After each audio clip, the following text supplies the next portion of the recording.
जय हिंद प्यारे साथियों। मैं आपका भाई शमशेर सोलंकी एक बार फिर आपका हार्दिक स्वागत करता हूं। दोस्तों, जैसा कि हमने बायोलॉजी में कुछ टॉपिक्स के लिए कवर कर लिया है, तो उसी क्रम में आगे बढ़ते हुए मैं आज आपके समक्ष अग्निवीर परीक्षा के लिए कुछ प्रैक्टिस सेट को लेकर उपस्थित हुआ हूं। तो चलिए देखते हैं कुछ महत्वपूर्ण प्रश्नों को, जिनसे प्रबल संभावना रहेगी कि कुछ इसी प्रकार से प्रश्न आपके पूछे जाएंगे। तो जो भी मित्र चैनल पर नए हैं, अधिक से अधिक वीडियो को शेयर कीजिए और लाइक कीजिए, सब्सक्राइब कीजिए, जिससे अधिक से अधिक मित्रों को इसका लाभ मिल सके। तो चलिए देर ना करते हुए आज की शुरुआत महत्वपूर्ण प्रश्नोत्तरी की शुरुआत करने वाले हैं, जिसमें आप देख रहे हैं स्क्रीन पे पहला प्रश्न आपके समक्ष दिया है, जो कि कह रहा है कि दबाव की एसआई इकाई क्या है। मैं आपके लिए अवगत करा दूं कि इन जो प्रैक्टिस सेट हम करेंगे, इन प्रैक्टिस सेट्स में फिजिक्स, केमिस्ट्री, बायो तीनों के प्रश्नों को सम्मिलित किया गया है। यदि किसी भी प्रश्न में किसी भी मित्र को कोई समस्या हो तो वो कमेंट बॉक्स में कमेंट करके उसका उत्तर जान सकता है या समझ सकता है। तो चलिए देखते हैं पहला प्रश्न दिया है कि दबाव की एसआई इकाई क्या है। आप जानते हैं कि एसआई इकाई क्या होती है। जो इंटरनेशनल एक सिस्टम है, एक इंटरनेशनल सिस्टम है, उस सिस्टम के अनुसार जो यूनिट्स होती हैं, मतलब इकाइयाँ होती हैं, वो हमारी लागू हुई। तो जैसा कि दिया है दबाव में, पहला दिया है कि पास्कल, बी बोल रहा है आपके लिए, जो ऑप्शन ए दिया है, बी, सी एंड डी। ये कुछ चार विकल्प आपके समक्ष दिए हुए हैं। इन चार विकल्पों में जैसे पहला विकल्प क्या दिया आपका पास्कल, दूसरा दिया है आपका न्यूटन, तीसरा दिया है जूल, चौथा दिया है हमारा क्या वाट। चलिए इसका उत्तर कीजिए कि भाई इसकी एसआई यूनिट क्या होती है। तो एसआई यूनिट की यदि मैं बात करूं तो भाई जो एसआई यूनिट है इसकी, जो हमारा दबाव की होती है हमारी क्या पास्कल। तो ऑप्शन हमारा कौन सा हो जाएगा, ए इज राइट आंसर। पास्कल भी होती है और इसकी एक यूनिट और भी होती है, उसे बोलते हैं न्यूटन प्रति मीटर स्क्वायर। दूसरी हमारी क्या दी है, दूसरी दी है न्यूटन। तो भाई न्यूटन किसकी होती है, न्यूटन होती है किसकी, बल की यूनिट, ये बल की इकाई होती है। तीसरा क्या दिया है हमारा जूल, जूल किसकी होती है भाई, जूल होती है ऊर्जा की। और चौथा कौन सा दिया है वाट, वाट किसकी होती है, वाट होती है हमारी शक्ति की। सिर्फ एक ही प्रश्न नहीं, हम एक के साथ चार चार को कवर करते हुए चलेंगे कि दाब की क्या होती है हमारी पास्कल या न्यूटन मीटर स्क्वायर, जबकि हमारी बल की क्या होती है न्यूटन, और ऊर्जा की हमारी क्या होती है जूल, और चौथी कौन सी दी हमारी शक्ति क्या होती है हमारी वाट। ये कुछ चार जो यूनिट या इकाई दी हैं, इनके क्या है ये मात्रक हमारे समक्ष दिए हुए हैं। अगला प्रश्न देखिए भाई, अगला प्रश्न क्या कहता है। द्वितीय प्रश्न दिया है हमारा आपके समक्ष कि पीलिया की स्थिति में हमारे शरीर का कौन सा अंग प्रभावित होता है। यदि आपको पीलिया हो जाए तो पीलिया की कंडीशन में कौन सा अंग सबसे ज़्यादा प्रभावित होता है। ऑप्शन ए दिया है हृदय, ऑप्शन बी आपका दिया है आमाशय, ऑप्शन सी है आपका यकृत, व चौथा ऑप्शन दिया है आपके फेफड़े। तो देखिए पीलिया आखिर होता क्या है, पीलिया के लक्षण क्या होते हैं। तो लक्षण के लिए मैं बात करूं तो जैसे पेट दर्द होना, सूजन होना, जोड़ों में दर्द होना, व जो हमारा द्रव होता है शरीर का द्रव का क्या हो जाना, पीले रंग में परिवर्तित होने लगना। ये क्या है हमारा, ये पीलिया के प्रमुख लक्षण होते हैं। और पीलिया के होने पर सबसे ज़्यादा जो हमारा अंग प्रभावित होता है वो कौन सा होता है, वह होता है हमारा यकृत। तो जो विकल्प हमारा कौन सा हो जाएगा, विकल्प तृतीय विकल्प हमारा बिल्कुल सही हो जाएगा। चलिए भाई अगला प्रश्न देखें। अगला दिया है तृतीय प्रश्न।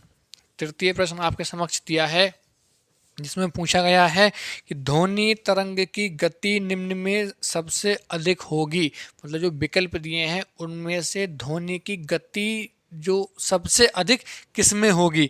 तो यदि ध्वनि तरंग की गति की बात करें तो ये ध्वनि की गति होती है, तो जो ध्वनि तरंग की हमारी गति है वो गति निर्भर करती है किस पे, उस वस्तु के किस पर, घनत्व पर, या उसके माध्यम जो दिया है हमारा उसके किस पर निर्भर करती है, उस माध्यम के घनत्व पर। जिसका घनत्व जितना क्या होगा अधिक होगा, उसमें ही जो गति होगी वो क्या होगी उतनी अधिक होगी। आई होप आपको समझ आ रहा होगा कि ध्वनि तरंग की जो गति होती है वो उस माध्यम में अधिक होती है जिस माध्यम का घनत्व क्या होता है, अधिक होता है। अब जिसका अधिक है उसमें तो क्या होगी, गति अधिक होगी, लेकिन जिस माध्यम का घनत्व क्या है, कम है, तो उसमें क्या होगी, हमारी गति कम होगी। अब आइए विकल्प पे आते हैं। तो प्रथम विकल्प दिया है वायु। अब आप जानते हैं कि वायु ठोस है, द्रव है, जैसे गैस। मैं आपको तीनों बता देता हूँ एक बार, कि जैसे मान लीजिए ये कोई ठोस है, ये हमारा कोई द्रव है, और ये हमारा कोई क्या है, गैस है। ये हमारा ठोस रहा, ये द्रव रहा, और ये गैस रहा। तीनों की यदि मैं बात करूं तो जैसे ठोस, तो ठोस के अंदर जो अणु होते हैं उन अणुओं के बीच में जो अंतरा आणविक दूरी होती है, इंट्रामोलिकुलर डिस्टेंस, ये हमारी क्या होती है, बहुत ही कम या ना के बराबर होती है। तो ना के बराबर होने के कारण इनके बीच लगने वाला फोर्स ऑफ अट्रैक्शन, तो अंतरा आणविक बल होता है, आकर्षण बल, वह क्या होता है, बहुत अधिक होने के कारण इनका घनत्व क्या होता है, बहुत अधिक होता है। जबकि यदि बात करें द्रव की, तो द्रव के अणुओं के बीच में ठोसों की तुलना में कुछ अधिक दूरी होती है। दूरी अधिक होने के कारण इनके बीच लगने वाला जो आकर्षण बल है, फोर्स ऑफ अट्रैक्शन, वो क्या जाता है, थोड़ा वीक हो जाता है, कम हो जाता है। इसलिए इनका घनत्व क्या होता है, कुछ कम होता है, किसकी तुलना में, ठोसों की तुलना में। यदि आ जाए हम किस पे, गैस में, तो गैस के अणु क्या होते हैं, इन दोनों की तुलना में बहुत अधिक अधिक दूर होते हैं, जिस कारण से इनके बीच लगने वाला जो फोर्स है वो क्या हो जाता है, हमारा बहुत ही कम होता है, किसकी तुलना में, द्रव की तुलना में। और द्रव वाले का कम होता है किसकी तुलना में, ठोस की तुलना में। क्लियर। तो इसका घनत्व क्या होता है हमारा, सबसे कम, इसका गैस से ज़्यादा है, और ठोस का हमारा द्रव से ज़्यादा। अब सबसे ज़्यादा घनत्व किसका है, हमारा ठोस का। अब ठोस का घनत्व ज़्यादा है, अर्थात ध्वनि तरंग की गति भी सबसे ज़्यादा किसमें होगी, ठोस में होगी। चलिए विकल्प को देखते हैं कि किस विकल्प में ऐसा नाम दिया गया है जिसमें क्या है, हमारा कोई ठोस दिया है। जैसे पहला दिया है वायु। अब वायु क्या है, हमारी कौन से माध्यम है, गैसीय माध्यम है ना। गैसीय माध्यम का आपने देखा क्या होता है इसमें, कम, तो इसमें तो होगा नहीं। अगला विकल्प क्या दिया है हमारा, इस्पात। सी दिया है निर्वात। चौथा दिया है हमारा क्या, जल। अब देखिए इस्पात क्या है, इस्पात कैसा, हमारा ठोसीय अवस्था है, अर्थात विकल्प कौन सा हो जाएगा आपका, बी विकल्प बिल्कुल सही हो जाएगा। अगला प्रश्न देखें, किस विटामिन की कमी से रतौंधी होती है या रतौंधी का रोग होता है। सब जानते हैं कि विटामिन हमारी हैं, विटामिन में विकल्प क्या दिया है, विटामिन ए, दूसरा विकल्प दिया है विटामिन बी, तृतीय दिया है विटामिन सी, और चौथा विकल्प दिया है विटामिन डी। तो आप जानते हैं कि रतौंधी किससे होती है, रतौंधी होती है विटामिन ए की कमी से। विटामिन ए का हम यदि नाम की बात करें तो नाम क्या होता है, हमारा नाम होता है इसका रेटिनॉल। नाम क्या हमारा, इसका जो नाम है विटामिन ए का वो क्या होता है हमारा, रेटिनॉल। और इसकी कमी से क्या होता है, हमारा जो रतौंधी का रोग होता है। विटामिन बी की बात करें तो विटामिन बी में जैसे विटामिन बी1 है, तो बी1 से क्या होता है हमारा, जैसे बेरी वेरी होता है। सी से क्या होता है हमारा, स्कर्वी होता है, ठीक है। और जो डी है तो विटामिन डी, इनके अलग अलग सोर्स भी हैं हमारे, स्रोत जिसे कहते हैं। तो इसकी कमी से क्या होता है, जैसे सूखा रोग, ये किससे होता है, ये विटामिन डी की कमी से होता है हमारा। आई होप आपको प्रश्न समझ में आया होगा। चलिए अगला प्रश्न देखते हैं। अगला दिया, रंध्र स्थित होते हैं, स्टोमेटा जिसे कहते हैं, कि रंध्र स्थित होते हैं किसमें। पहला विकल्प दिया है लाल रक्त कोशिकाओं में, दूसरा दिया है क्लोरोफिल में, तीसरा दिया है उदर आमाशय में, चौथा दिया है पत्तों में। तो देखिए रंध्र की यदि मैं बात करूं तो कुछ रंध्र इस प्रकार से होते हैं, जैसे ये हमारा कोई पत्थर है, यहाँ छोटे छोटे क्या होते हैं, ये छिद्र होते हैं, जिन छिद्रों को माइक्रोस्कोप की सहायता से देखा जा सकता है। इन छिद्रों को ही बोलते हैं क्या, रंध्र। इन रंध्रों के माध्यम से होता है गैसों का क्या, आदान और प्रदान, मतलब गैसों का आना जाना। जैसे आप जानते हैं कि जो पौधे हैं वो पौधे क्या करते हैं, पौधे भाई CO2 को क्या करते हैं, एब्जॉर्ब करते हैं, मतलब ग्रहण करते हैं, और जो ऑक्सीजन है उसको क्या करते हैं, रिलीज करते हैं या छोड़ते हैं। तो ये CO2 व O2 मतलब ऑक्सीजन और कार्बन डाइऑक्साइड का आना जाना, मतलब आदान प्रदान जो होता है किसके माध्यम से होता है, रंध्रों के माध्यम से होता है। तो रंध्र किस में पाए जाएंगे, रंध्र किस में आ जाते हैं, हमारे पत्तों में पाए जाते हैं। तो विकल्प हमारा कौन सा हो जाएगा? विकल्प हमारा चौथा बिल्कुल सही उत्तर हो जाएगा। अगला प्रश्न देखिए, अगला प्रश्न दिया है आपके समक्ष। अगला दिया है मशरूम क्या है? मशरूम क्या है या मशरूम किसे कहते हैं? तो मशरूम में से दिया है अपपंख फफूंद है क्या, बी है कवक है क्या, सी दिया है आपका जानवर है, डी दिया है पौधा है। तो जो मशरूम होता है, मशरूम हमारा क्या होता है? मशरूम होता है भाई हमारा कवक। ये क्या होता है हमारा? कवक। विकल्प कौन सा? बी हमारा राइट हो जाएगा। अगला प्रश्न देखिए, अगला प्रश्न दिया है ईसीजी, ईसीजी से शरीर के किस अंग की जांच होती है या जांच की जाती है? अब ईसीजी है क्या? ईसीजी के बारे में जानते हैं। तो जो ईसीजी है, ईसीजी होती है इलेक्ट्रो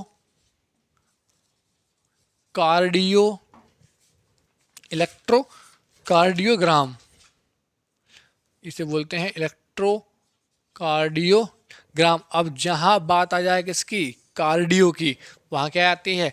वहां बात आ जाती है किसकी भाई? हार्ट की या हृदय की। तो ईसीजी है, आपने सुना होगा, डॉक्टर बोलते हैं कि अपना ईसीजी करा लीजिए। ईसीजी का मतलब ये होता कि जो हार्ट है, क्या हार्ट सही तरीके से अपना काम कर रहा है, हार्ट बीट सही चल रही है, तो हृदय का स्पंदन या हृदय का शिथिलन, ये सारे क्रम सही तरीके से चल रहे हैं, क्या सुचारू रूप से कार्य कर रहा है, इन सब की जानकारी के लिए क्या कराई जाती है?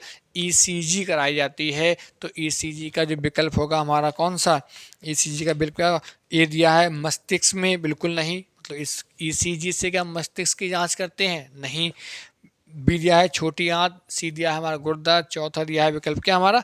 हृदय। तो विकल्प कौन सा हो जाएगा? चौथा हमारा बिल्कुल राइट आंसर हो जाएगा। अगला प्रश्न देखिए, अगला प्रश्न क्या कह रहा है आपके समक्ष?